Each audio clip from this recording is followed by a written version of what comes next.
qui sommes-nous? Voyez quel grand amour le Père nous a témoigné, pour que nous soyons appelés enfants de Dieu. Et nous le sommes.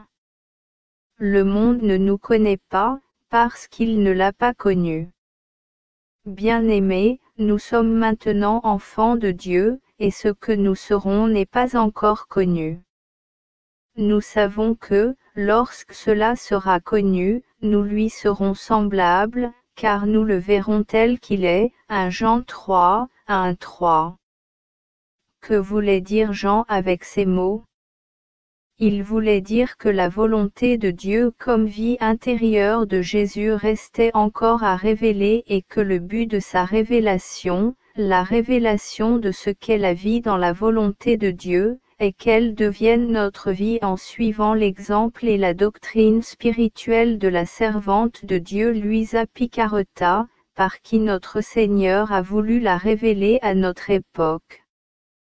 Alors que signifie vivre dans la volonté de Dieu? Vivre selon la volonté de Dieu signifie vivre selon la même volonté de Dieu, comme le révèlent les écrits de Luisa Piccarreta.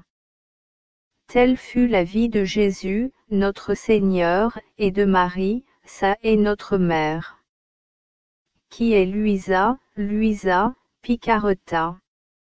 La servante de Dieu Luisa Piccarreta, petite fille de la divine volonté, est l'être que Jésus a choisi pour donner naissance à l'accomplissement de son idéal, de son décret éternel.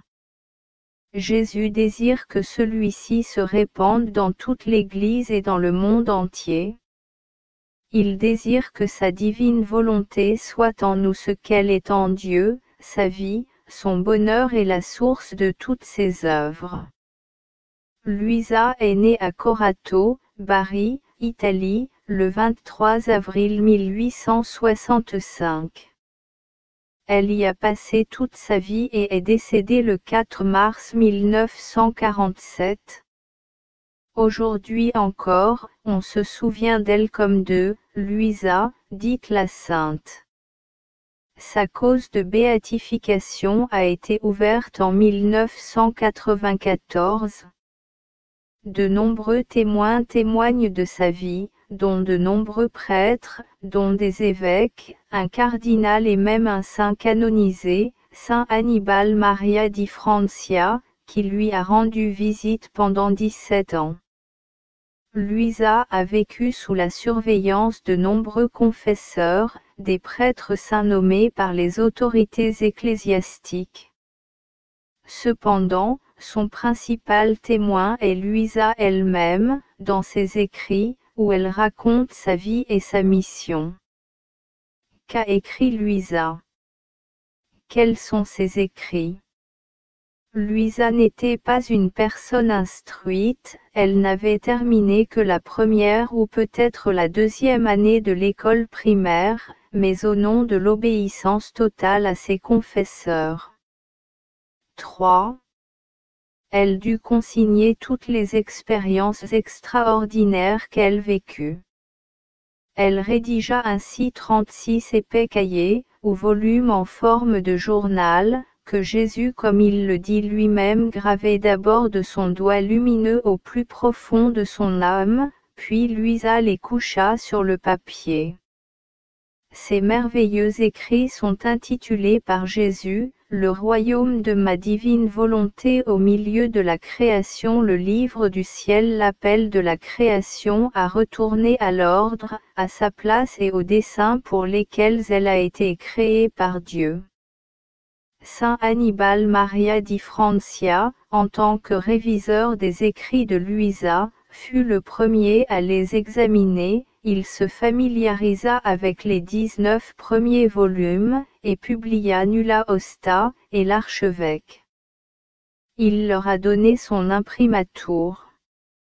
Luisa a également écrit les heures de la passion de notre Seigneur Jésus-Christ, la circulation de l'âme dans la divine volonté et la Vierge Marie dans le royaume de la divine volonté. De plus, elle a complété le premier volume avec des notes de souvenirs d'enfance. Elle a également laissé de nombreuses prières et neuvaines, ainsi que de nombreuses lettres. Mais quel est le message de Louisa en quelques mots? Louisa peut répéter les paroles de Jésus, « Mon enseignement n'est pas de moi, mais de celui qui m'a envoyé. » Si quelqu'un veut faire sa volonté, il connaîtra si ma doctrine vient de Dieu ou si je parle de mon propre chef. Jean 7, 16-17. Et aussi celle de Jésus à la Samaritaine, « Oh! Si tu connaissais le don de Dieu et qui est celui qui te dit, donne-moi à boire, tu lui aurais toi-même demandé à boire, et il t'aurait donné de l'eau vive. » Jean 4h10. Mais quel est ce don de Dieu? Ce n'est ni un don quelconque, ni une vertu, ni un charisme, ni même une chose spirituelle, mais le don de sa propre volonté divine, toute puissante, éternelle et sainte. Observer les commandements, faire tout ce que Dieu attend de nous, accepter sereinement tout ce qu'il permet ou décrète, tout cela est nécessaire à notre salut, mais ne suffit pas à son amour. Une chanson populaire dit, « Dieu s'est fait l'un de nous, pour nous transformer en lui. » Dieu veut que nous devenions semblables à lui, à lui. Dieu veut que nous vivions avec lui en parfaite communion de vie, afin que nous puissions dire les mêmes paroles que Jésus a adressées au Père, car tout ce que j'ai est à toi, et tout ce qui est à toi est à moi. Jean 17h10. Dieu veut que nous l'aimions de son propre amour, afin que notre échange d'amour mutuel ne soit pas injuste.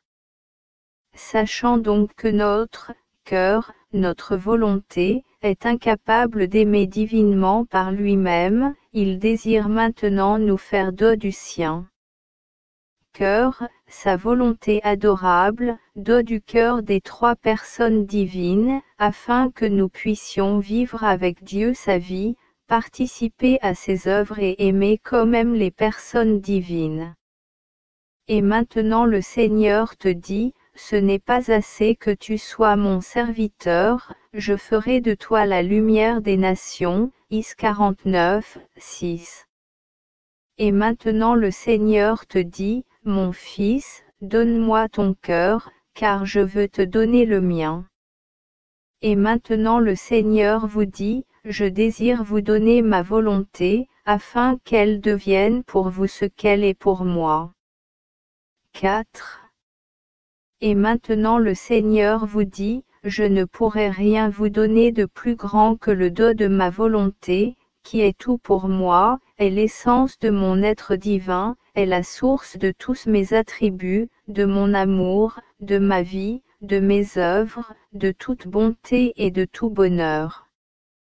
Et maintenant, le Seigneur te dit, si tu me donnes ta volonté, je te donnerai la mienne. C'est pourquoi j'ai créé ta volonté afin que tu aies ta propre petite volonté et que tu puisses me l'offrir, l'échanger contre la mienne et l'unir à la mienne. Et maintenant, le Seigneur vous dit, je vous ai révélé mon désir, mon plus grand désir, non seulement pour vous en informer, mais pour vous faire un don, le don des dons. Si je vous l'ai révélé, c'est parce que je désire vous le faire. Et maintenant, le Seigneur te dit, si tu me dis oui, je te prendrai au sérieux. Ta petite volonté humaine m'est précieuse. Je désire l'unir à ma volonté, l'identifier à la mienne de telle sorte qu'elles soient indiscernables l'une de l'autre. Et maintenant, le Seigneur te dit, si, de ton côté, tu ne donnes plus vie à ta propre volonté et que, à sa place, tu invoques continuellement la mienne, alors viendra le moment où tu ressentiras la vie de ma seule volonté et agiras de manière divine, comme Dieu, comme le véritable enfant de Dieu que tu es. Tu disposeras de ma toute-puissance, de ma sagesse et de mon amour éternel. Alors, je regarderai Jésus et je te verrai, je te regarderai et je verrai Jésus. Et de même que, contemplant de toute éternité l'humanité glorifiée de Jésus, je t'ai vu, toi et toutes les autres créatures, j'ai été la première à voir sa mère en lui, de même, te regardant, je verrai toutes et tous en toi, et même moi-même. Si tu me le permets, dit Jésus à Louisa à plusieurs reprises, je veux être à la fois spectateur et acteur en toi. Ces paroles de Jésus sont précisément celles du pape Benoît XVI dans sa première encyclique, Deus Caritae, N17, le « oui » de notre volonté à la sienne unie raison, volonté et sentiment dans un acte d'amour total. Vouloir et rejeter la même chose ensemble, c'est précisément ce que les anciens reconnaissaient comme le véritable contenu de l'amour, devenir semblables les uns aux autres, ce qui conduit à une communauté de désirs et de pensées.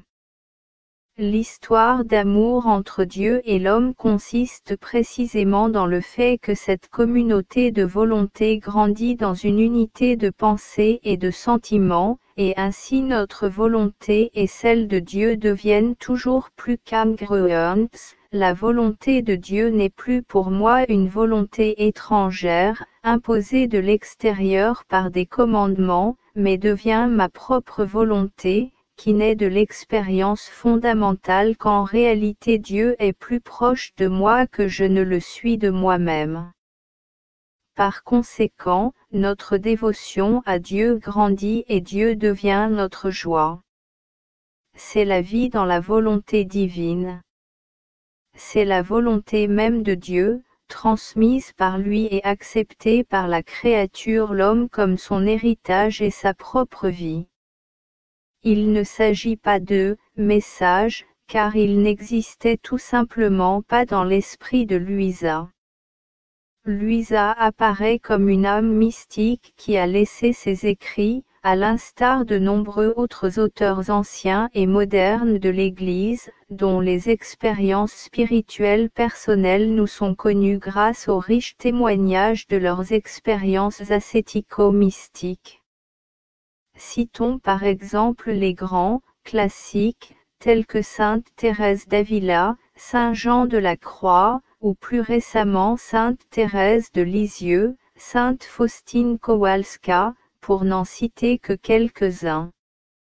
Louisa ne peut être considérée que partiellement sous cet angle, car ses écrits ne décrivent pas seulement le cheminement de la vie spirituelle, mais sont aussi une proclamation du projet éternel, le décret de Dieu, qui annonce l'accomplissement de son royaume, le royaume de la volonté de Dieu.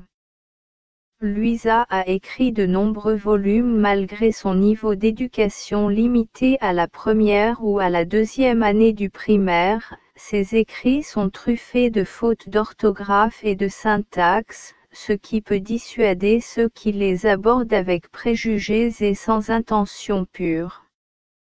Ces écrits ne sont donc pas la littérature mystique superficielle de quelqu'un qui voudrait publier ses prétendues visions ou révélations surnaturelles. Ils sont plutôt le témoignage douloureux d'une vie crucifiée par l'amour, de longues années passées en victime, au lit, en prière, en silence, dans l'ombre et dans l'obéissance. Seulement l'obéissance. 6. Elle réussit à la forcer à écrire après une lutte acharnée contre elle-même. Elle écrivait uniquement par obéissance à ses confesseurs, nommés par l'archevêque, c'est-à-dire par obéissance à l'Église, ce qui lui coûta cher. Pour Louisa, ce fut un véritable et constant martyre. Ce qu'elle écrivait n'était pas le fruit de la culture ou de l'art littéraire, ce n'était pas un désir de transmettre ses propres visions ou révélations, ce n'était pas un mysticisme faux et dangereux, mais le fruit de l'obéissance, la dame de l'obéissance, comme l'appelle Luisa. Ce n'est qu'après de nombreuses années que Luisa accepta l'idée de publier ses écrits, ce qui fut fait par des prêtres délégués, en premier lieu par saint Annibal Maria di Francia, l'auditeur ecclésiastique de ses écrits, auquel il accorda le nihil obsta et pour lequel il reçut l'imprimatur de l'archevêque. Citons les paroles de Jésus, en ces temps de tempête, où l'on se précipite vertigineusement vers le mal, je ne pouvais accorder de plus grande grâce que de manifester mon désir de faire don du grand don du royaume du Très-Haut, le Fiat.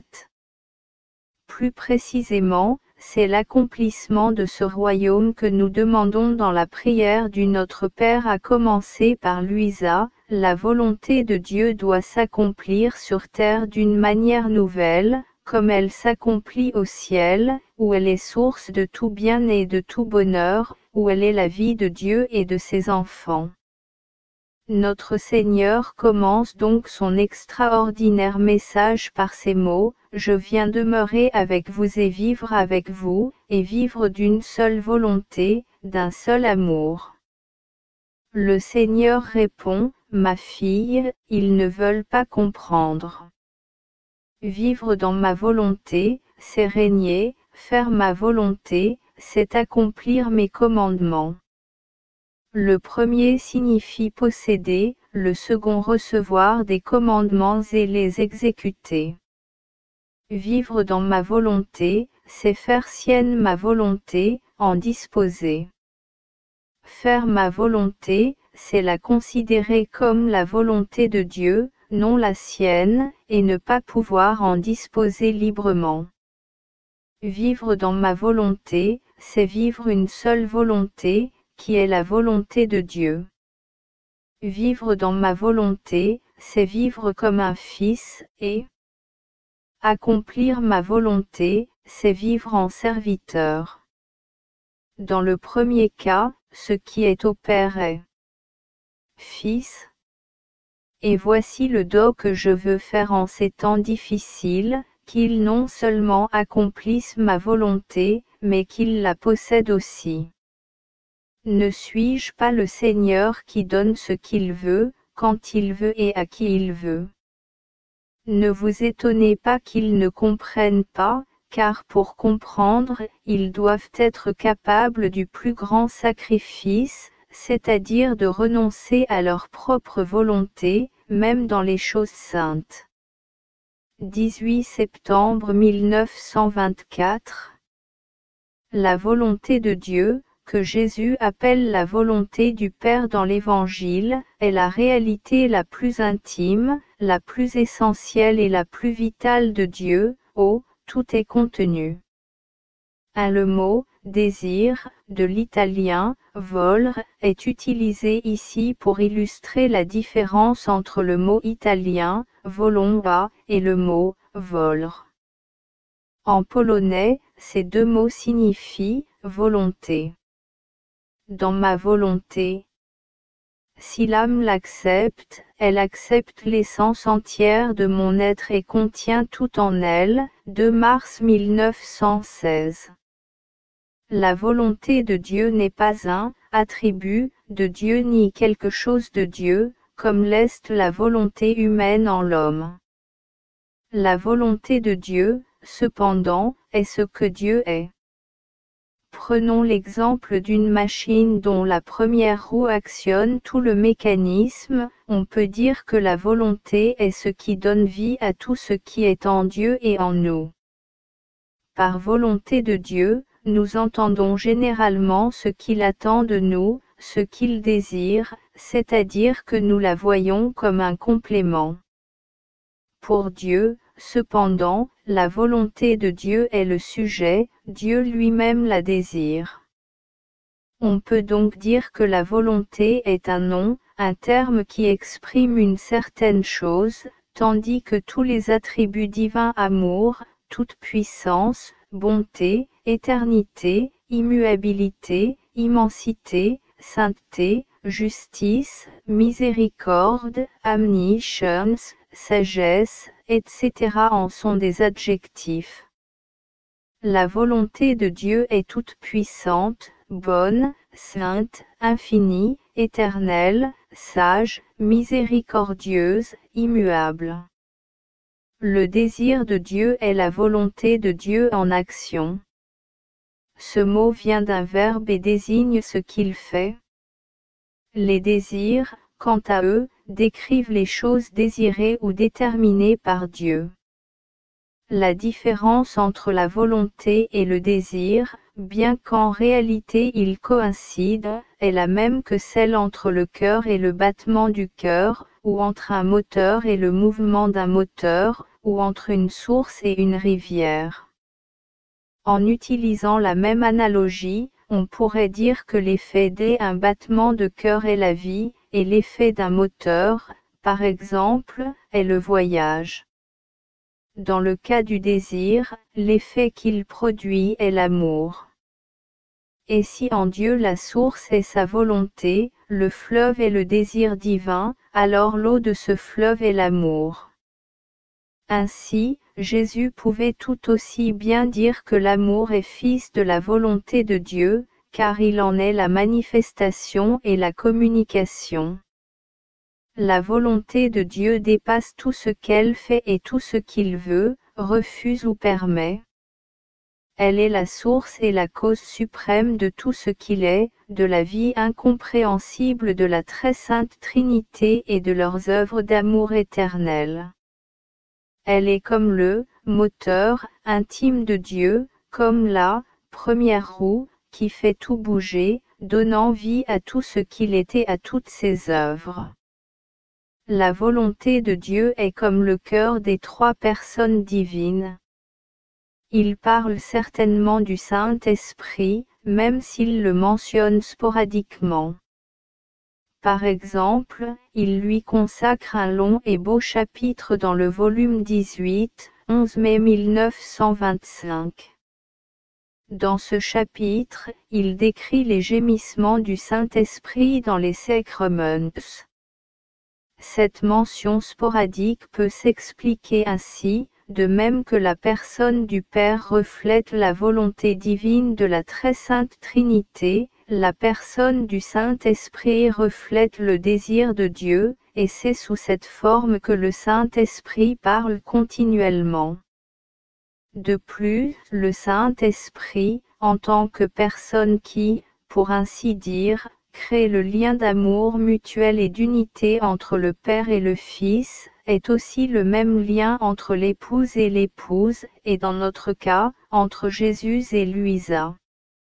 En bref, il le mentionne sporadiquement, tout en parlant de lui constamment, car le Saint-Esprit est un dialogue d'amour, c'est lui qui crée ce dialogue. Il est le langage même de Jésus lui-même. Il est évident que nous avons affaire à quelque chose de nouveau. Jésus, par exemple, dit à Louisa, « Les saints eux-mêmes s'unissent à moi et célèbrent, et ils attendent avec impatience que leur surremplace leurs propres œuvres, saintes selon l'ordre humain, mais non selon l'ordre divin. » Il me supplie d'introduire la créature dans cet environnement divin au plus vite. 13 février 1919. Ailleurs, Louisa dit, « Est-il possible que Jésus ait laissé passer tant de siècles sans connaître ces merveilles de la divine volonté, et que parmi tant de saints il n'en ait pas choisi un seul pour donner naissance à cette sainteté pleinement divine ? Il y a eu, après tout, les apôtres et bien d'autres grands saints qui ont émerveillé le monde entier. » 3 décembre 1921. Mon amour et ma vie, je n'arrive toujours pas à être convaincu. Comment est-il possible qu'aucun saint n'ait accompli constamment ta très sainte volonté et vécu selon ta volonté, comme tu le dis maintenant? Et Jésus, bien sûr, il y a eu des saints qui ont accompli constamment ma volonté, mais ils y ont puisé dans la mesure où ils la connaissaient. Il savait que l'accomplissement de ma volonté était l'acte le plus grand, celui qui me rendait le plus grand honneur et qui conduisait à la sainteté, et c'est dans cette intention qu'ils l'ont accompli et y ont puisé, car sans ma volonté, il n'y a pas de sainteté, aucune bonté, aucune sainteté, petite ou grande, ne peut exister sans elle. 6 novembre 1922. Ma fille, dans ma volonté éternelle, tu trouveras tous les actes, les miens et ceux de ma mère. Ces actes, comme dans un manteau, entrelaçaient tous ceux de toutes les créatures, de la première à la dernière venue. Ce manteau était composé de 2 parties. La première s'élevait au ciel pour donner à mon Père, par la puissance de la divine volonté, tout ce que les créatures lui devaient, amour, gloire, satisfaction et réparation. La seconde demeurait comme défense et secours pour les créatures. Personne d'autre n'entrait dans ma divine volonté pour accomplir ce que mon humanité accomplissait. Mes saints ont accompli ma volonté, mais ils n'y sont jamais entrés pour accomplir ce qu'elle accomplit, et pour accomplir tous les actes, du premier au dernier homme, en un clin d'œil, devenant ainsi leur acteur, spectateur et divinisateur. Une créature qui accomplit ma volonté ne peut accomplir tout ce que ma volonté éternelle contient, ou plutôt, ma volonté n'y descend que dans une mesure limitée, dans la mesure où elle peut la contenir. Seul celui qui pénètre en son intérieur peut grandir et, tel le soleil, se propager dans les envolées éternelles de ma volonté. Il peut trouver mes actes et ceux de ma mère et y ajouter les siens. Examinez ma volonté, si peut-être les actes d'autres créatures se multiplient dans la mienne et atteignent l'acte final à accomplir sur cette terre. Regardez attentivement, vous n'en trouverez pas un seul. Cela signifie que personne n'y est entré. L'ouverture de la porte de ma volonté éternelle était destinée à ma petite fille, afin qu'elle unisse ses actes aux miens et à ceux de ma mère, et qu'elle triple tous nos actes devant la face de la majesté suprême et pour le bien des créatures. Et maintenant que la porte est ouverte, d'autres peuvent entrer aussi, à condition de s'ouvrir à un si grand bien. 24 janvier 1923. D'après ce que Jésus dit à Luisa, il est évident que le royaume de Dieu est l'accomplissement de sa volonté. La volonté du Père a établi son royaume dans la très sainte humanité de Jésus, en lui donnant tous ses attributs et droits divins. Tout ce que Jésus possède dans son adorable humanité, il désire le transmettre à son corps mystique.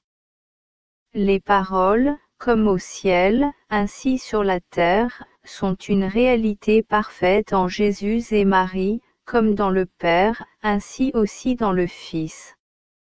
Ainsi, tant que Jésus et Marie ont vécu sur terre, le royaume de Dieu a existé sur terre. En nous, cependant, il doit être un désir ardent et une supplication constante, car c'est la promesse de Dieu. Saint Augustin dit, que ta volonté soit faite, dans l'Église, comme en notre Seigneur Jésus-Christ, dans l'épouse, fiancée par lui, comme dans l'époux, qui a accompli la volonté du Père. Cette promesse du royaume de Dieu n'a pas encore été accomplie sur terre, tout comme elle l'est déjà au ciel. Cela signifie 2 choses. Non seulement nous devons atteindre le royaume de Dieu après la mort, mais nous devons aussi l'attendre dans le temps historique. Le monde ne peut certainement pas prendre fin avant sa pleine révélation, c'est-à-dire le rétablissement de l'ordre de la création qui existait avant le péché originel. Le royaume de Dieu n'est pas encore venu, car il ne faut pas le confondre avec le salut ou l'Église. Ce royaume, pour lequel l'Église prie continuellement dans le Notre Père, que ta volonté soit faite, comme au ciel, ainsi aussi ici-bas, est en relation avec la rédemption et l'Église comme le fruit est en relation avec l'arbre. Ce fruit est déjà présent dans l'arbre dès le commencement, dès qu'il a été semé. L'arbre est semé, il est nourri et grandit, produisant feuilles et fleurs, mais le but de tout cela est de porter du fruit. De même pour la rédemption, pour les sacrements, pour l'Église et pour toutes les œuvres du Saint-Esprit, le but de tout cela est la période glorieuse du royaume de la divine volonté. Luisa commence chacun de ces textes par le mot latin fiat, et ce n'est pas un hasard. Par cette parole, que cela soit fait. Dieu a donné le commencement à toutes ses œuvres. Création, Fiat Lux, 2, Génuneur 3. Incarnation du Verbe, Fiat mihi secundum verbum tuum 3, LC 1,38. Salut, non mea voluta, sed tua Fiat 4, LC 22h42. L'appel à la venue du royaume de Dieu, Fiat voluta tua, sicut in cielo et in terra 5, Mon 6,10. Ce mot résume tout ce que Luisa a dit et vécu, et exprime aussi tout ce que Dieu fait. De plus, il exprime la vie de Dieu lui-même, ça. 2. Que la lumière soit. 3. Qu'il me soit fait selon ta parole.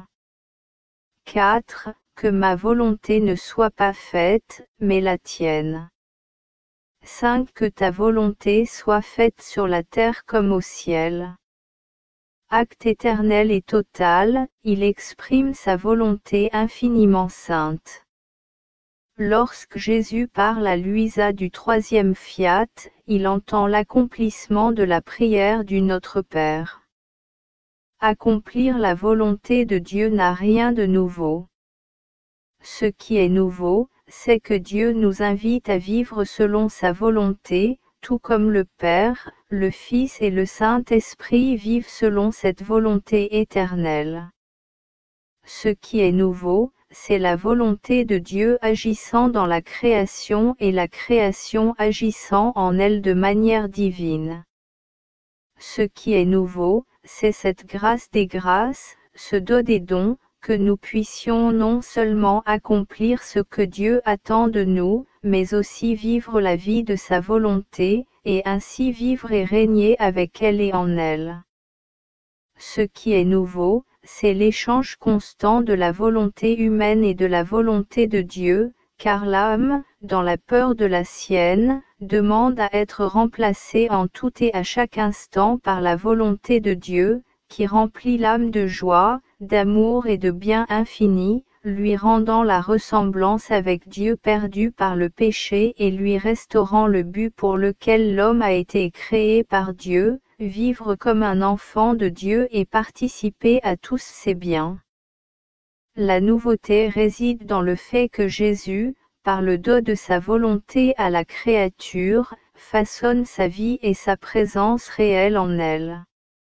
De cette façon, cette créature lui sert d'humanité. Bien sûr, cela ne se produit pas par une union hypostatique, deux natures en une seule personne, mais par l'union de deux volontés, la volonté humaine et la volonté divine, unies par un seul désir, une seule volonté, qui est sans aucun doute le désir de Dieu. Cette création devient alors le triomphe de Jésus, devenant un autre Jésus, non par nature, mais par le don de la grâce, selon les paroles de Saint Jean, car tel il est au ciel, tels nous sommes aussi dans ce monde. 1 Jean 4, 17. On pourrait s'attendre à une attitude simple de résignation, d'obéissance jusqu'à la mort même sur la croix, d'abandon à la volonté divine pour ainsi dire, un fiat docile, ou une soumission inconditionnelle, un fiat passif envers Dieu. Sa spiritualité, cependant, se lève comme l'aube et domine tout ce qui l'entoure. Sa spiritualité, qui n'est pas seulement destinée à elle-même, mais aussi à être offerte à tous, comme elle le réalise à un moment donné, est une entrée, ou une fusion dans la volonté de Dieu, une substitution de sa propre volonté à la volonté de Dieu en toutes choses, la faisant sienne. Ce fiat n'est donc plus sa propre volonté, mais le fiat tout-puissant et éternel de Dieu lui-même. Ce fiat devient le sien et n'est en rien une réponse passive, mais une participation active et consciente, et cela de plus en plus. Une participation plus consciente à tout ce que le fiat, c'est-à-dire la divine volonté, fait dans toutes ses œuvres, dans l'acte éternel de sa vie. Luisa fut invitée à agir comme Jésus agit dans sa volonté, étant dans ma volonté, viens faire ce que je fais, 25 juillet 1917. Je te désire avec moi dans ma volonté et je désire ton action continuelle, 28 décembre 1917. Ainsi, tout ce que Luisa ressent et fait est la vie de Jésus, qu'il répète en elle, 25 décembre 1918. Cependant, tout cela ne s'adresse pas uniquement à Luisa. Jésus attend des créatures qu'elles commencent leur vie dans sa volonté et, dans sa volonté, qu'elles répètent tout ce qu'il a fait, 29 janvier 1919. L'une d'elles semble plus accessible, plus facile à comprendre, celle qui parle d'obéissance, de croix. Mais il y a aussi la seconde, qui concerne la vie dans la volonté de Dieu. Ce sont les deux vocations ou missions de Luisa, la première, où elle est sacrifice avec Jésus dans l'œuvre du salut, et la seconde, que Jésus lui présentera plus tard, où elle est dépositaire des vérités de la volonté de Dieu, précurseur de la nouvelle génération tant désirée par Jésus. Cette génération aura tout en commun avec Jésus, possédera la volonté de Dieu comme sa propre vie. À la fin du volume 12, Jésus dit à Luisa que jusqu'à présent elle a occupé la même fonction que celle occupée sur terre par sa très sainte humanité, mais qu'à partir de maintenant elle occupera la fonction de la volonté de Dieu dans son humanité, 17 mars 1921. Et de même que la spiritualité de Luisa ne peut s'expliquer qu'à travers sa doctrine, la volonté de Dieu, la vie de Dieu et la vie destinée aux enfants de Dieu, de même elle peut s'expliquer à travers son double office, celui dans lequel elle est victime et celui dans lequel elle donne naissance à la vie dans la volonté de Dieu et dans lequel elle est dépositaire des vérités de la volonté de Dieu révélées à travers elle. Jusqu'à présent, je vous ai gardé à mes côtés pour adoucir ma justice et empêcher que des châtiments plus durs ne s'abattent sur la terre. Et maintenant, je désire que vous vous consacriez, avec moi dans ma volonté, à préparer l'ère de ma volonté. Lorsque vous pénétrerez plus profondément dans le chemin de ma volonté, un arc-en-ciel de paix surgira, qui formera un lien entre la volonté divine et la volonté humaine. De ce lien, ma volonté commencera sa vie sur terre et initiera l'accomplissement de ma prière et de celle de toute l'Église, que ton règne vienne, que ta volonté soit faite, sur la terre comme au ciel, 2 mars 1921. En réalité, deux écrits de Luisa représentent ces deux œuvres divines et correspondent également à deux étapes de sa vie, le premier, où Jésus l'a fait devenir, pour ainsi dire, sa seconde humanité, et le second, où elle doit agir comme Jésus dans la volonté du Père. Ces écrits sont respectivement, les heures de la passion du Seigneur et la circulation de l'âme dans la divine volonté, ou le pieux pèlerinage de l'âme. Les heures de la passion du Seigneur ne sont pas un récit ni une simple méditation sur la passion de Jésus, comme le décrivent de nombreux auteurs de l'Église. Elles sont plutôt une prière inspirée de la gymnastique ou de l'école de vie, une prière par laquelle nous unissons à Jésus, afin que apprenons à faire avec lui et à l'aimer ce qu'il a fait en lui-même pour nous racheter. La circulation de l'âme, comme le dit Luisa, est une manière pratique et efficace de circuler dans la très sainte volonté de Dieu et de demander la venue du royaume de Dieu fiat sur terre. C'est une prière constante dans laquelle l'âme s'unit à la volonté de Dieu dans toutes ses œuvres, création, rédemption et sanctification, afin de la louer, la bénir, la remercier et elle aimer au nom de tous, et au nom de tous et en tout, pour demander la venue du royaume de Dieu. Jésus lui-même lui expliqua qu'en tant que seconde humanité, elle occupait ses propres fonctions, la fonction de rédempteur et la fonction de roi. Ma bien-aimée, jusqu'à présent tu as occupé auprès de moi la fonction que mon humanité occupait sur terre. Maintenant, je désire changer ta fonction, t'en donner une autre, plus noble et plus grande, je veux te confier la fonction que ma volonté occupait dans mon humanité. Vois comme elle est plus haute et plus sublime. Mon humanité a eu un commencement, ma volonté est éternelle. Mon humanité est limitée et finie, ma volonté n'a ni limite ni frontière, elle est immense. Je ne pourrais te confier une tâche plus noble et plus excellente. 17 mars 1921. Ma fille, ne t'inquiète pas. Ne te souviens-tu pas que tu as deux fonctions? La première est celle du sacrifice, et la seconde, plus grande encore, est de vivre dans ma volonté, afin que tu puisses me donner la pleine gloire de toute la création. 20 septembre 1922. C'est pourquoi Jésus lui dit, ta mission est grande, car il ne s'agit pas ici seulement de sainteté personnelle, mais d'embrasser toutes et tous et de préparer le royaume de ma volonté pour les générations humaines. 22 août 1926.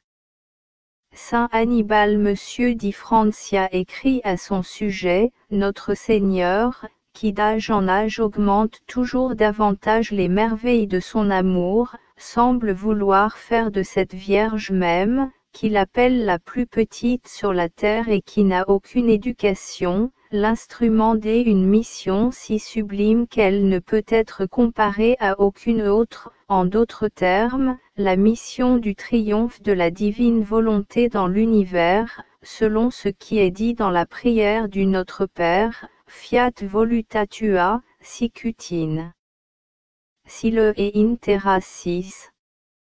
Il est important de comprendre avant tout que, dans le cas de Luisa, sa spiritualité est indissociable de sa doctrine, car aucune des deux ne lui appartient, mais à Jésus, et c'est seulement alors qu'elle devient sienne.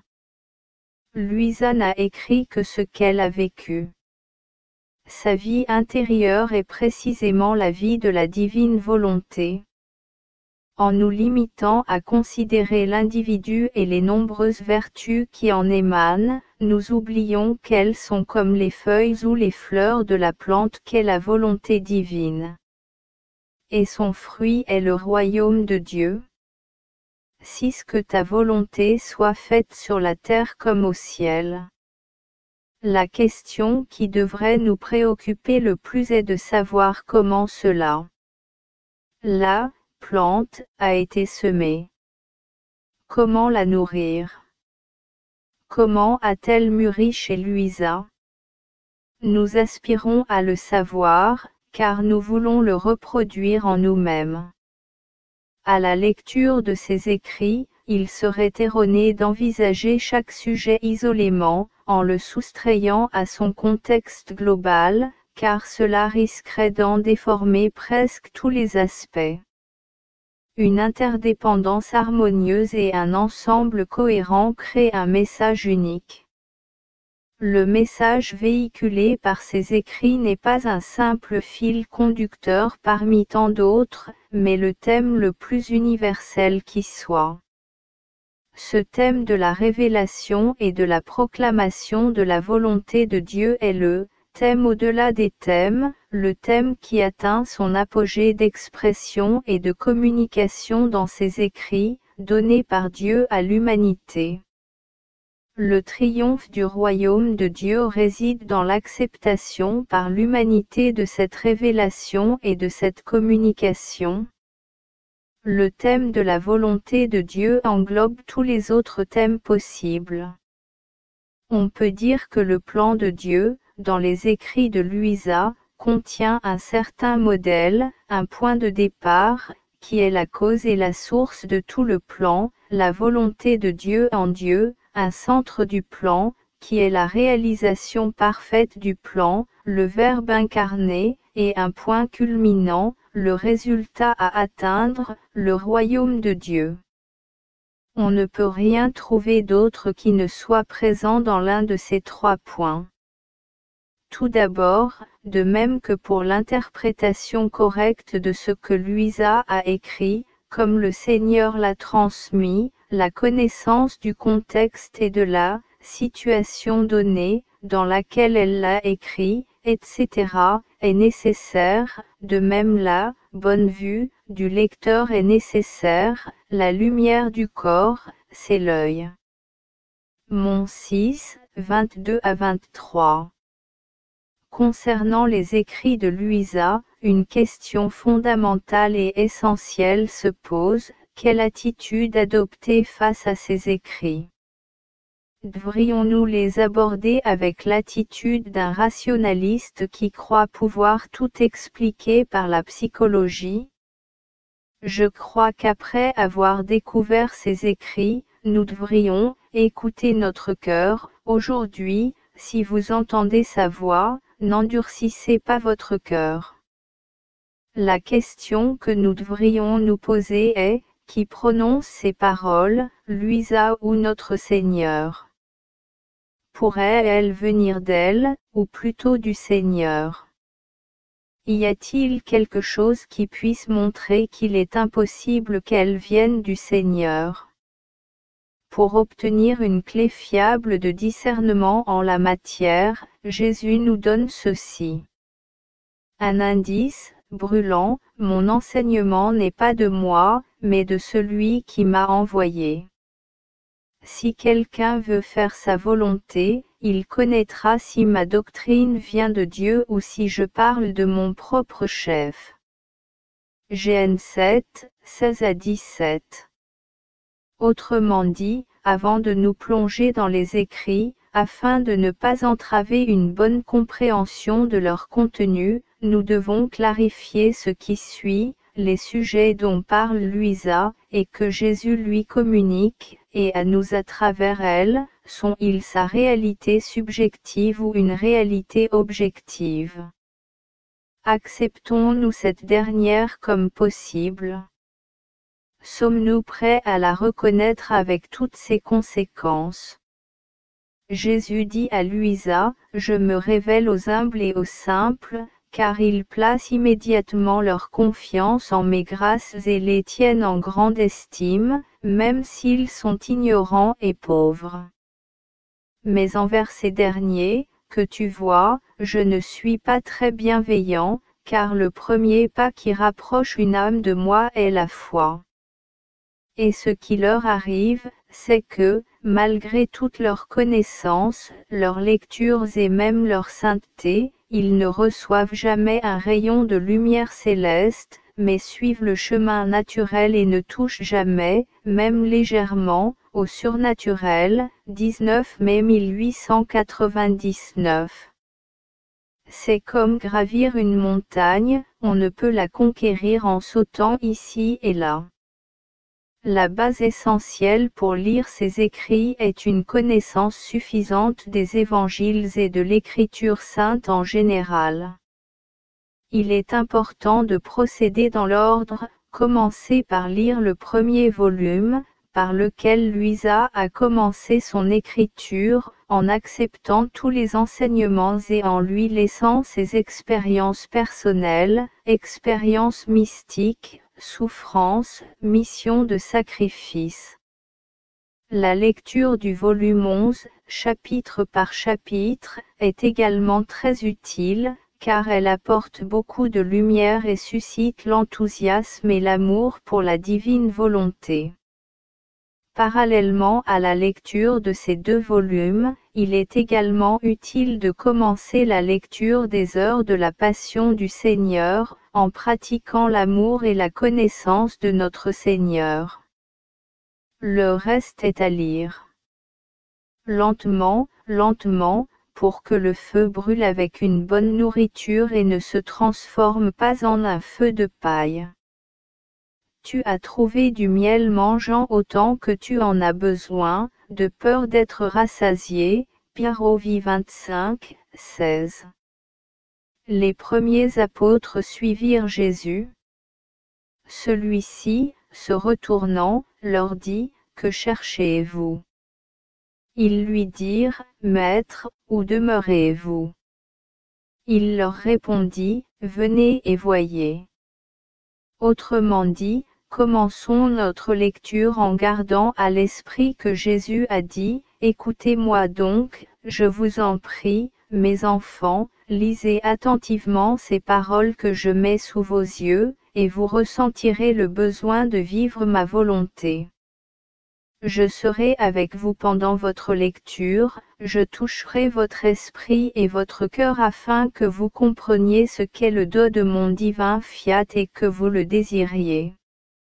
La connaissance est essentielle, car nous aimons selon notre degré de connaissance. Lorsque cette connaissance imprègne non seulement l'esprit, mais aussi le cœur, nous voyons tout sous un jour différent, nos préférences et nos désirs changent, nous prions différemment et nous entrons dans une relation différente avec les trois personnes divines et avec la Mère céleste.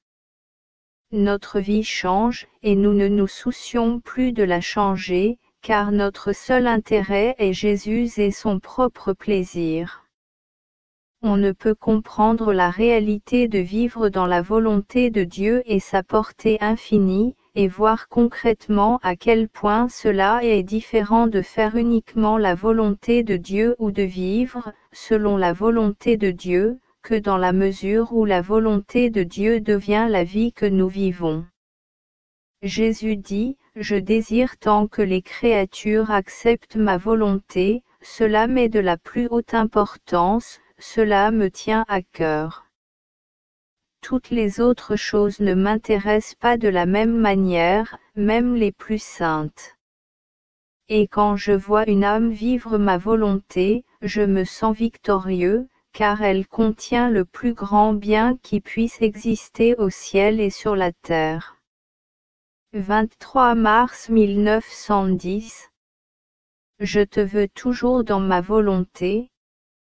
Je veux sentir ton cœur battre dans le mien, palpitaire du même amour et de la même douleur.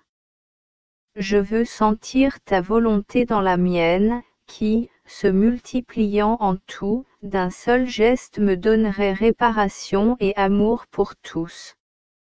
Je veux sentir ma volonté dans la tienne, afin qu'ayant fait mienne ta pauvre humanité, je puisse l'élever devant la majesté du Père comme une offrande permanente. 4 juillet 1917. C'est pourquoi je vous parle si souvent de la vie dans ma volonté, que je n'ai révélé à personne jusqu'à aujourd'hui. Seule l'ombre de ma volonté, la grâce et la douceur qu'apporte son accomplissement, étaient connues. Cependant, pénétrer son intérieur, embrasser son immensité, se multiplier avec moi et tout imprégner même sur terre, au ciel et dans les cœurs, cela reste encore inconnu, à tel point que beaucoup en trouveront l'étrangeté. Cependant, quiconque n'ouvre pas son esprit à la lumière de la vérité ne comprendra rien. 29 janvier 1919. Je veux que la créature entre dans ma volonté et embrasse divinement mes actions, remplaçant tout, comme je l'ai fait. Alors, laisse-la venir, laisse-la venir. Je la désire tant que je me réjouis en la voyant entrer dans cet environnement divin et, se multipliant avec moi, se multiplier en chacun, aimant et réparant pour chacun et pour chacun, et remplaçant chacun et chacun de manière divine. Je ne reconnais plus en elle de qualités humaines, mais seulement les miennes. Mon amour s'élève et se multiplie, les réparations se multiplient à l'infini, et les remplacements deviennent divins. 13 février 1919. Louisa nous enseigne en quoi consiste réellement la tâche de vivre dans la divine volonté. Quand j'ai prié, j'ai voulu entrer dans la divine volonté et ici, ayant fait mien tout ce qui existe en elle, car rien ne peut lui échapper, passé, présent et futur, et m'étant fait couronne de tous, au nom de tous, j'ai offert devant la divine majesté mon obéissance, mon amour et ma réparation, etc. 5 janvier 1921. Considérez-vous comme insignifiant que ma volonté, sainte, immense et éternelle, descende vers la créature et, s'unissant à sa volonté, la diffuse en moi et fasse de moi la vie de tous ses actes, même les plus infimes. Ainsi, son battement de cœur, sa parole, sa pensée, son mouvement, son souffle deviennent le battement de cœur, la parole, la pensée, le mouvement, le souffle de Dieu vivant en elle. Elle renferme en elle le ciel et la terre, et la création n'y est visible qu'en apparence. Je ne pourrais vous accorder une grâce plus grande, un miracle plus magnifique, une sainteté plus héroïque que celle qui est mon fiat. 6 juin 1921. C'est une voix qui résonne partout et qui dit « Amour, gloire et adoration à mon Créateur ». C'est pourquoi, quiconque vit dans ma volonté est un écho de ma voix, celui qui répète ma vie, la gloire parfaite de ma création. 28 mars 1922. Jésus a expliqué ce qu'est la vie dans la volonté de Dieu lors de la dernière scène dans sa prière au Père, car tout ce qui est à moi est à toi, et tout ce qui est à toi est à moi. Gen 17, 10. En effet, pour que nous vivions dans la divine volonté, Jésus doit d'abord devenir le véritable propriétaire de tout ce qui nous appartient, qui nous sommes, ce que nous avons et ce que nous faisons. Il doit devenir non seulement spectateur, mais aussi protagoniste de tout ce qui est en nous, de notre vie. Viens, ô divine volonté, pensez en mon esprit, afin que nous puissions dire, ce n'est plus moi qui vis, mais le Christ qui vit en moi. J 2, 20. Mais il est alors nécessaire que la créature devienne le véritable propriétaire de tout ce que Jésus est, de tout ce qui lui appartient, de sa vie, en faisant tout ce qu'il fait, avec lui et comme lui. Sinon, on ne peut pas dire que c'est la vie dans la divine volonté. En bref, vivre selon la volonté de Dieu, c'est devenir un, par la grâce, avec Jésus et faire nôtre tout ce qui lui appartient, l'offrir à toutes les créatures et remplacer les actions de chaque créature par les actions divines de Jésus, rendant ainsi à Jésus une grâce divine au nom de chaque créature. Ou, avec Jésus, donner tout l'amour du Père aux créatures et lui rendre le plein hommage qui lui est dû de la part de toutes les créatures, adoration, gloire, honneur, action de grâce, réparation et amour universel. Et maintenant une question dont chacun peut répondre pour lui-même, guidé par sa propre conscience. Si quelqu'un tombe sur les écrits de Louisa mais ne les lit pas parce qu'il ne le veut pas, c'est parce qu'il suppose qu'il y a des erreurs dedans. Ou est-ce parce qu'il a peur qu'il ne soit pas là? Le besoin de foi. Or, sans la foi, il est impossible de lui être agréable. Car celui qui veut s'approcher de Dieu doit croire que Dieu existe, et qu'il récompense ceux qui le cherchent. Hébreux 11h6. La plupart de ce que nous savons de nous-mêmes et du monde qui nous entoure ne provient pas de l'expérience personnelle. Cette connaissance nous a été transmise par d'autres personnes en qui nous avons placé notre confiance, nos parents, nos enseignants, les livres, la télévision, la presse. Et Dieu, qui pouvait nous enseigner personnellement des vérités sur lui-même et sur nous-mêmes, a choisi de le faire par la révélation, qu'il a transmise à d'autres tout au long de l'histoire et qui nous est parvenue par l'Église, des témoins humains, porteurs de toutes les garanties de crédibilité et de fidélité, disponibles pour toute analyse honnête et rationnelle. Or, la foi est une ferme assurance des choses qu'on espère et une démonstration de celles qu'on ne voit pas. C'est par elle que nos ancêtres ont reçu ce témoignage. C'est par la foi que nous comprenons que le monde a été créé par la parole de Dieu, de sorte que ce qu'on voit n'a pas été fait à partir des choses visibles. Hébreux 11, 1-3. Contenu de la foi. Si un enfant ne recevait pas le témoignage digne de foi d'autrui, généralement de ses parents, il ne saurait rien de lui-même, il ne connaîtrait ni son nom, ni sa famille, ni ses origines. Sans la révélation divine, nous ne saurions pas qui nous sommes, à qui nous devons notre existence et notre vie, quelles sont nos véritables origines et la source de tout ce que nous voyons, quelle est notre patrie et notre destinée, ce que nous devons faire et ce qui nous attend après cette vie. Aucune des questions humaines les plus fondamentales n'aurait de réponse. Augmente notre foi. Augmente notre foi, c'est précisément ce que les apôtres ont dit au Seigneur. Qui parmi nous est capable de répondre positivement à la question du Seigneur, quand le Fils de l'homme viendra, trouvera-t-il la foi sur la terre? Luc 18h8. Si seulement Saint Pierre pouvait nous dire, à vous donc qui croyez, honneur. Mais pour ceux qui ne croient pas, la pierre rejetée par ceux qui bâtissaient est devenue la pierre angulaire, une pierre d'achoppement et un rocher de scandale. Une Pierre 2, 7-8.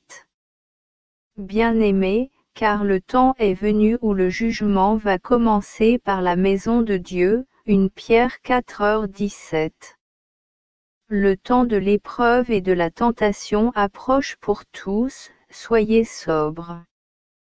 Soyez vigilants. Votre adversaire, le diable, rôdez-eux comme un lion rugissant, cherchant qui dévorer. Résistez-lui avec une foi ferme. Une Pierre 5, 8-9. Qu'est-ce que la foi? Certes, les mots « foi » et « croire » sont parmi les mots les plus nombreux dans la Sainte Écriture. Par curiosité, ils apparaissent respectivement 242 et 243 fois dans le Nouveau Testament. En termes simples, la vraie foi, c'est se laisser prendre par la main de Dieu, comme le fait un enfant, et se laisser guider par lui. C'est donc lui faire confiance, c'est croire en sa bonté, sa toute-puissance, sa sagesse et son amour. La vraie foi, c'est adorer Dieu, le connaître, l'adorer et le louer. La vraie foi, c'est lui appartenir et vouloir lui appartenir totalement, c'est le connaître et se sentir pleinement à lui, c'est une communauté de vie. Être avec Dieu, c'est donc accéder à sa sagesse infinie, participer à sa toute-puissance et expérimenter son amour. La vraie foi, c'est ce que dit Saint Pierre, bien que vous ne l'ayez pas vu, vous l'aimez, et, bien que vous ne le voyiez pas encore, vous croyez en lui et vous êtes remplis d'une joie ineffable et glorieuse. Une pierre 1, émoticône n'en croyant pas ses yeux. La vraie foi est donc la première chose nécessaire pour plaire à Dieu et pouvoir s'approcher de lui, et 11,6, c'est la première et la dernière bénédiction de l'Évangile, contenant toutes les autres, qui ne peuvent s'expliquer que par la foi. Bienheureuse es-tu qui as cru. Dit Élisabeth à Marie, Elsie 1,45, Bienheureux ceux qui n'ont pas vu et qui ont cru, dit Jésus à l'apôtre Thomas, GN 20,29. Les conditions requises par la foi. Pourquoi appelle-t-on cela la vraie foi? Parce que personne ne peut nier quelque chose. Et ne pas croire en Dieu revient à croire à des absurdités. La lumière est un don de Dieu, même les yeux sont son don, mais que nous les ouvrions ou les fermions dépend de nous. Autrement dit, la foi est un don de grâce, une initiative de son amour, mais son acceptation dépend de la bonne volonté de chacun. Il faut agir de bonne foi pour pouvoir accepter la grâce de la foi. Car il faut croire du cœur pour être justifié, afin que Dieu nous justifie, et confesser de la bouche pour être sauvé. Romains 10h10. Foi et confiance. La foi nous introduit à la véritable connaissance de Dieu et la fait grandir en nous, devenant une expérience toujours plus vivante. C'est pourquoi nous devons l'exprimer non seulement en paroles, le credo, mais aussi en actes, dans la vie, par des œuvres de foi. De même que quelqu'un qui entre dans une pièce et allume la lumière en appuyant sur un petit bouton le fait instinctivement, simplement et naturellement, sans hésitation ni difficulté, ainsi la vraie foi devrait nous venir naturellement. Alors tout doute, toute peur, tout désespoir, toute limitation disparaissent. Ces mots n'existent pas dans le dictionnaire de Dieu, et donc ils ne devraient pas non plus figurer dans celui de ses enfants. Ainsi, seule la foi vraie et vivante, dissipant tous les doutes, nous donne la sécurité. Surmontant toute peur, elle nous donne la vraie paix. Surmontant toute impuissance, elle nous assure de tout recevoir, tout ce que vous demanderez avec foi par la prière, vous le recevrez. Mon 21, 22. Mais il faut ajouter qu'à mesure que la foi grandit et devient moins enfantine et plus mature, elle ne demande rien, mais s'accorde de plus en plus à la volonté de Dieu, selon les paroles de Jésus, cherchez d'abord le royaume et la justice de Dieu, c'est-à-dire la sainteté, et toutes ces choses vous seront données par-dessus. Mon 6, 33. C'est pourquoi, si nous demandons quelque chose à Dieu. La foi que nous recevrons est déjà la foi. Cependant, si nous sommes certains qu'il nous donnera non pas ce que nous demandons, mais ce qui est le meilleur selon sa volonté, alors cette foi est bien plus grande et plus belle. Car devenir comme un enfant, se laisser guider par la main de Dieu avec confiance, croire en sa sagesse et en sa providence mystérieuse, voilà la véritable maturité. Quand la foi est vivante, elle grandit et nous transforme. En tant que sujet, ou personne croyante, la foi est l'ouverture de l'esprit à Dieu, à la croyance, afin que sa lumière puisse nous pénétrer. La volonté, à son tour, est la main qui ouvre cette porte, mais seulement de l'intérieur. En tant qu'accomplissement de ce que nous croyons, la foi nous est donnée en graines lors du saint baptême, comme une précieuse semence à cultiver pour qu'elle grandisse jusqu'à sa plénitude et porte ses fruits bénis.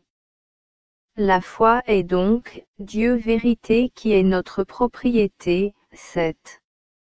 Mais notre foi et le don de la foi grandissent à travers une série de grâces, réelles, que Dieu nous accorde, et à travers notre consentement à ces grâces que nous recevons par la prière, par la lecture spirituelle, en particulier la parole de Dieu, par les sacrements que nous recevons, et aussi à travers de nombreuses situations quotidiennes dans lesquelles nous nous trouvons. Parfois, ce sont des situations exceptionnelles, mystérieusement ordonnées par Dieu, voire extrêmes, précisément pour assurer notre progression rapide dans la foi. Prenons l'exemple d'un homme sur la 5e avenue à New York, marchant sur une corde raide tendue entre deux gratte-ciel à 200 mètres du sol. La rue se remplit de monde. Il y a des journalistes, des reporters de télévision, des pompiers, des services médicaux d'urgence, des policiers. Un tonnerre d'applaudissements, de l'enthousiasme, des paris. À un moment donné, l'acrobate descend la corde raide, en supposant qu'il ne soit pas arrêté, signe des autographes et serre des mains. Quelqu'un parie qu'il pourra à nouveau faire du funambulisme à vélo. À son fan le plus enthousiaste, l'artiste lance « Tu crois que je peux marcher sur la corde raide en conduisant une brouette ?» Le fan répond « J'en suis sûr, parce que tu es en pleine forme. » Tu veux parier combien? Même $1000. D'accord, alors monte dans la brouette. Imaginez l'histoire suivante. Un dimanche, pendant la messe, 300 personnes présentes dans une église furent surprises de voir entrer plusieurs hommes cagoulés, vêtus de noir de la tête aux pieds et armés de mitraillettes.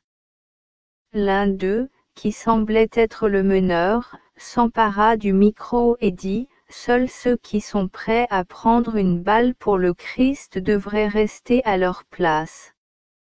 Les autres devraient partir immédiatement. » Les membres du chur s'enfuirent en un éclair, accompagnés du diacre et des enfants de chur. La plupart des fidèles s'enfuirent précipitamment, se pressant aux portes. Des 300 personnes, il n'en restait qu'une douzaine, blotties ici et là. L'homme qui parlait retira sa capuche, regarda le prêtre, qui semblait plus mort que vif, et dit « Bon, j'ai débarrassé tous ces hypocrites. Vous pouvez maintenant commencer la messe. Bonne journée. » Les hommes armés firent demi-tour et partirent. Est-ce vraiment arrivé? Je l'ignore, mais rassurez-vous, cela pourrait bien arriver bientôt, ici, parmi nous. Jésus fit de même avec Pierre, l'invitant à marcher sur les eaux. Mais Pierre, effrayé, commença à s'enfoncer. Jésus le sauva, mais il lui fit des reproches, « Homme de peu de foi, pourquoi as-tu douté ?» Mon 14, 28 à 31. Il fit de même avec Paul, qui dit, « Je ne veux pas, frères, que vous ignoriez quelle affliction nous avons eue en Asie, comment nous avons été si éprouvés et au-delà de nos forces, que nous doutions si nous survivrions. Mais nous avons trouvé en nous-mêmes la sentence de mort, de sorte que nous n'avons pas eu confiance en nous-mêmes. Cet Dieu, en tant que vérité, appartient à ceux qui ont la foi.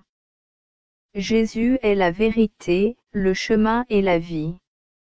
De même, la foi signifie posséder Dieu, en tant que vérité, l'espérance, en tant que chemin, jusqu'à notre destination, le ciel, et l'amour, en tant que vie. Mais à Dieu qui ressuscite les morts. Il nous a délivrés d'un si grand danger de mort et nous délivrera. Oui, nous avons en lui l'espérance qu'il continuera à nous délivrer. 2 Corinthiens 1, 8-10. Il fit de même avec les sœurs de Lazare lorsqu'elles lui demandèrent de guérir leur frère. En récompense de leur foi, il laissa la situation empirer, si bien que Lazare mourut. Là encore, Marthe, malgré sa foi intellectuelle, « Oui, Seigneur. Je crois fermement que tu es le Christ, le Fils de Dieu, qui devait venir dans le monde, » hésita presque, mais Jésus lui dit aussitôt, « Ne t'ai-je pas dit que si tu croyais, tu verrais la gloire de Dieu ?» Jean 11. Mais pourquoi le Seigneur exige-t-il une si grande foi en lui-même?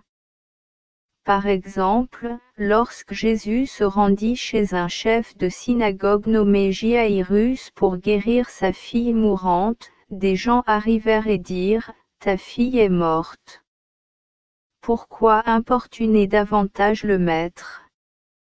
Mais Jésus lui dit, « N'aie pas peur, crois seulement. » Marc 5, 35-36. C'est comme s'il disait, si tu doutes maintenant, si tu ne me soutiens pas par la foi, tu entraveras mon intervention. Ainsi, au lieu de guérir, il obtint la résurrection. Le Seigneur semble prendre plaisir à ce jeu. Perdras-tu ou doubleras-tu? Cependant, elle exige une foi simple et inébranlable pour justifier son intervention divine. Plus grande est la grâce qu'elle souhaite accorder, plus grande est la foi qu'elle exige de la créature. Mais pour que nous puissions vivre par la foi, qui est le plus grand trésor, Dieu aime généralement entourer nos vies de choses apparemment banales, ordinaires et insignifiantes, alors que la foi les rend spéciales et très importantes à ses yeux, devenant autant d'occasions de communion avec Dieu. Parfois, il permet même certaines afflictions, des erreurs involontaires, et parfois même des péchés, qui, en humiliant l'âme, la protègent d'elle-même et du voleur qu'est l'amour-propre, tout en la stimulant à une plus grande activité pour le Seigneur. Et c'est précisément pourquoi le Seigneur dit à saint Paul, « Ma grâce te suffit, car ma puissance s'accomplit dans la faiblesse. » 2 Compagnie 12, 9. La foi théologique et la foi humaine. La foi, c'est accepter le témoignage de Jésus, la parole de Dieu, qui ne peut ni nous tromper, et ne pas accepter ce que nos sens perçoivent et ce que notre esprit est capable d'inventer. Et cette foi est un lien vivant avec Dieu, une véritable communion de vie avec Dieu, qui commence par la connaissance, par la foi, de la vérité sur Dieu. De cette connaissance naît à son tour la certitude que ce que je sais m'est destiné, c'est l'espérance, et devient ainsi mien, ma propriété, c'est l'amour. Nous parlons ici de la foi théologale ou surnaturelle, celle qui nous fait entrer en communion de vie avec Dieu. Mais il existe aussi une autre foi, une foi humaine, lorsque nous croyons aux personnes et à leurs messages, et lorsque nous sommes encouragés à croire à ce qui peut concerner notre attitude religieuse et notre relation avec Dieu. Par exemple, la foi en certaines révélations, privées, apparitions mérieuses, etc.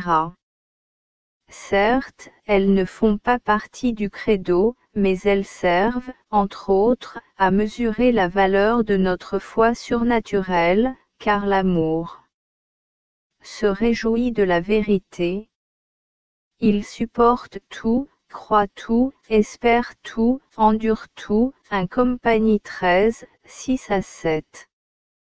C'est pourquoi saint Paul dit, n'éteignez pas l'esprit, ne prophétisez pas. Laissez tout de côté, examinez tout, retenez ce qui est bon.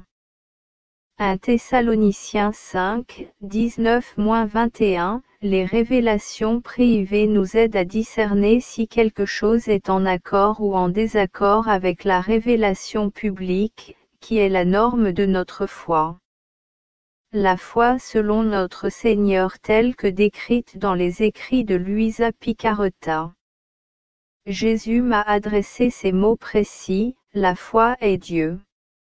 Ces deux mots contenaient une lumière immense, inexprimable, mais je vais essayer de la décrire du mieux que je peux. Par le mot « foi », j'ai compris que la foi est Dieu lui-même. Et de même que la nourriture matérielle vivifie le corps pour qu'il ne meure pas, de même la foi vivifie l'âme. Sans la foi, l'âme est morte. La foi vivifie, la foi sanctifie, la foi spiritualise l'homme et lui permet de tourner son regard vers l'être suprême, de sorte qu'il n'assimile rien des choses d'ici-bas, et s'il assimile quelque chose, il l'assimile en Dieu. 28 février 1899. Jésus, plein de bonté, se tourna vers le confesseur et lui dit, « Je désire que la foi vous submerge partout, comme ces barques entourées par les eaux de la mer.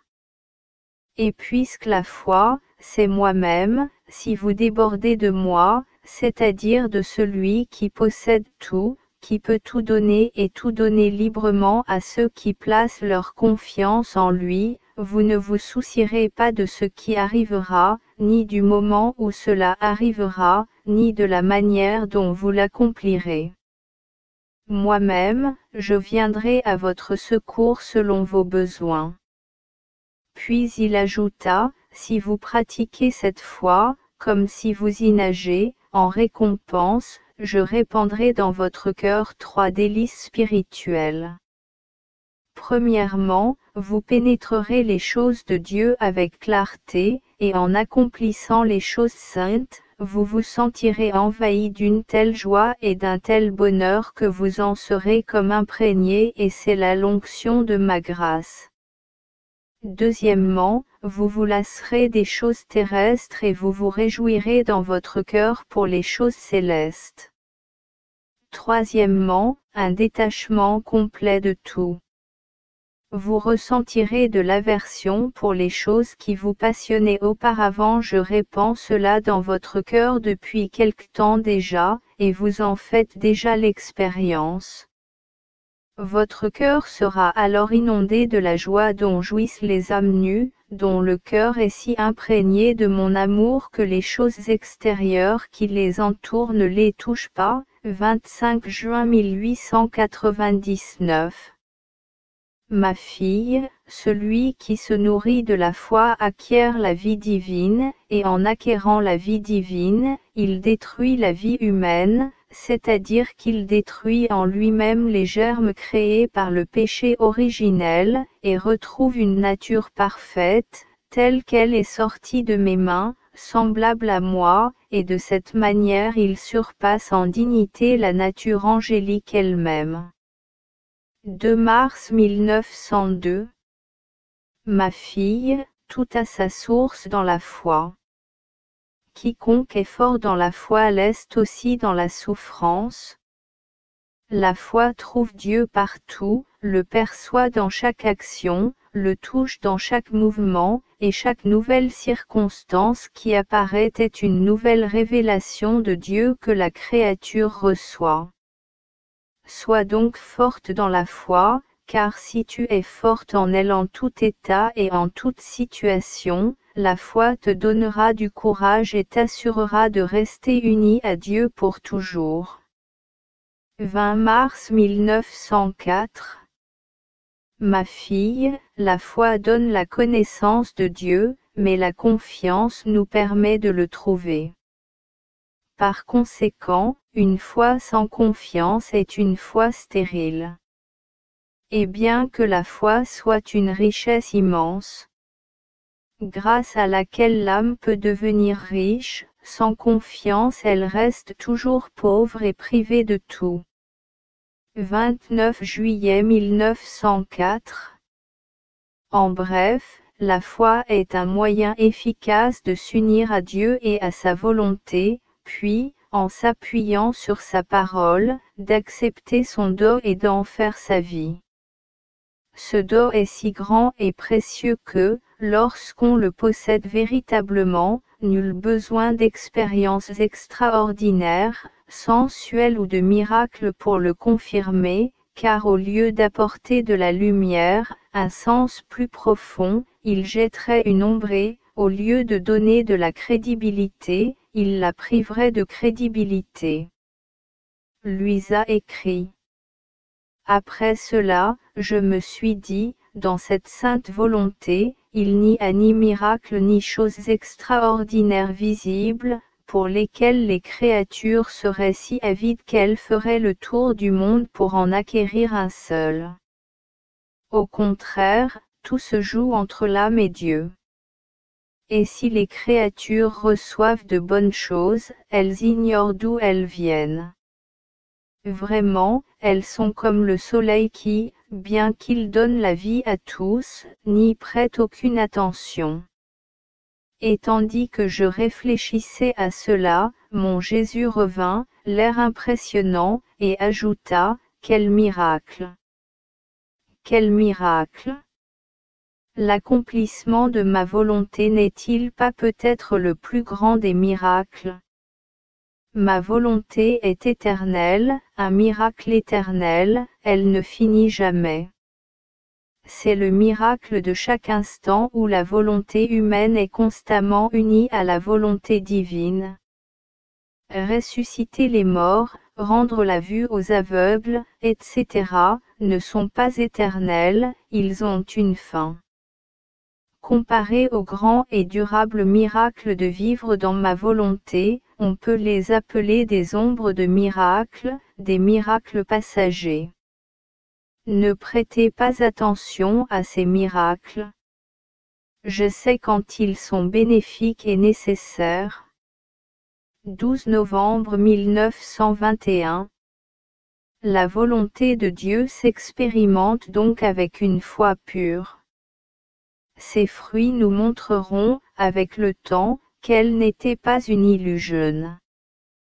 Confier est l'acte de confier quelqu'un ou quelque chose à une personne spécifique, de le lui remettre entre les mains pour qu'elle puisse en disposer à sa guise. Synonyme des offrandes, il y ajoute, comme le mot lui-même l'indique, le motif de la confiance. La confiance est ce qu'exprime la devise du pape Jean-Paul II, et auparavant celle de Jésus, Totus tu, tout à toi, ô Marie. C'est l'acte accompli par Jésus lors de son agonie sur la croix, nous confiant comme des enfants à sa mère. Consécration, dédicace, signifie, sacraliser, quelque chose qui appartient à Dieu ou qui lui est lié, de sorte qu'il ne soit plus destiné à des fins profanes ou étrangères à Dieu. En ce sens, le mot « consacré » est synonyme de « dédié » et de « sanctifier ». Consécration signifie également « transsubstantiation ». L'exemple suprême de consécration est celui qui a lieu lors de la Sainte Messe. Le pain et le vin précédemment offerts à Dieu sont consacrés par lui, c'est-à-dire transformés dans leur essence, transsubstantiés, comme le dit l'Église, en corps, sang, âme et divinité de Jésus-Christ. Ils ne sont plus pain ni vin, bien qu'ils conservent leur accident, c'est-à-dire leurs caractéristiques accidentelles, forme, couleur, aspect extérieur et composition chimique, mais ils deviennent Jésus-Christ, présent dans la plénitude de son être et avec toute sa vie, afin de se donner à nous et de nous transformer en lui-même dans la mesure où nous le lui permettons. Quoi ? Nous-mêmes, je vous exhorte donc, frères, par les compassions de Dieu, à offrir vos corps en sacrifice vivant, saint, agréable à Dieu, ce qui sera de votre part un culte raisonnable. RM 12,1. Nous devons offrir tout ce que nous sommes, tout ce que nous avons et tout ce que nous faisons, et surtout la seule chose qui dépend de nous et que nous pouvons refuser à Dieu, et ce serait notre plus grand malheur, notre volonté, que nous appelons habituellement le cœur. Jésus le souligne lorsqu'il dit, car c'est du dedans, du cœur de l'homme, que viennent les mauvaises pensées. Tous ces mots viennent du dedans et souillent l'homme, MC 7,21. OMS. À Dieu, bien sûr. Tout comme Jésus lui-même et Marie. Dès le premier instant de sa vie, Marie s'est entièrement consacrée à la divine volonté pour implorer la venue du Messie. Elle s'est consacrée à Dieu, s'offrant elle-même et sa vie entièrement à l'amour de Dieu, à son dessein, et, au moment voulu, Dieu s'est consacré à Marie. De fait, Jésus s'est consacré à Marie dès l'incarnation et, à la fin de sa vie, il a renouvelé sa consécration à la volonté du Père. Priant pour ses disciples, il a dit, « Sanctifie-les dans la vérité. Ta parole est vérité. Comme tu m'as envoyé dans le monde, moi aussi je les ai envoyés dans le monde. Et pour eux, je me consacre, afin qu'eux aussi soient consacrés dans la vérité. » Jean 17, 17 à 19. Dieu a donc voulu venir à nous et se donner à nous par Marie. Il a voulu que son incarnation, et même sa rédemption, s'accomplissent avec le consentement et la coopération bienveillante de Marie, sa mère. De même, il veut que nous venions à lui et nous donnions à lui par Marie, car Marie a la tâche d'unir Dieu et l'homme, faire que Dieu devienne homme, et que chaque homme devienne, par la grâce, comme Jésus, comme Dieu. C'est donc une consécration à Dieu comme Marie, par Marie, avec Marie et dans le cœur immaculé de Marie. Pour quel but ? Être présentée et offerte à Dieu, à sa volonté, par elle, avec elle et dans son cœur immaculé, pour être transformée en un autre Jésus, à l'image et à la ressemblance de Jésus. Alors l'amour du Père sera pleinement satisfait et parfaitement glorifié, ce sera l'accomplissement de sa volonté. Ainsi, son royaume viendra enfin. Comment ? Avec beaucoup de belles paroles et expressions. Avec une longue prière riche en contenu théologique. Avec quelques mots sincères. Tout cela peut être utile et précieux, mais l'important est de le faire avec l'esprit, dans la mesure où nous le comprenons, et avec le cœur, dans la mesure où nous le voulons et le désirons. Combien de fois? Une fois dans une vie. Une fois par an? Ça ne fera pas de mal, une fois par mois. Chaque jour. Chaque heure. Chaque minute ou chaque seconde. Oui. À chaque respiration. À chaque battement de cœur. Dans chaque regard, chaque pensée, chaque parole, chaque acte, chaque situation, etc. Oui, oui, oui. Ce n'est pas un simple acte de piété ni une action formelle. C'est une vie à vivre, c'est une alliance avec Dieu par Marie, c'est un but à atteindre. La consécration ne sera accomplie et pleinement réalisée qu'au moment de notre entrée au ciel. C'est pratiquement la réponse que nous devons donner, comme Saint Jean, au testament d'amour de Jésus crucifié, « Voici ta mère ». Et dès cette heure-là, le disciple l'a pris chez lui, c'est-à-dire dans sa vie, Jean 19, 27.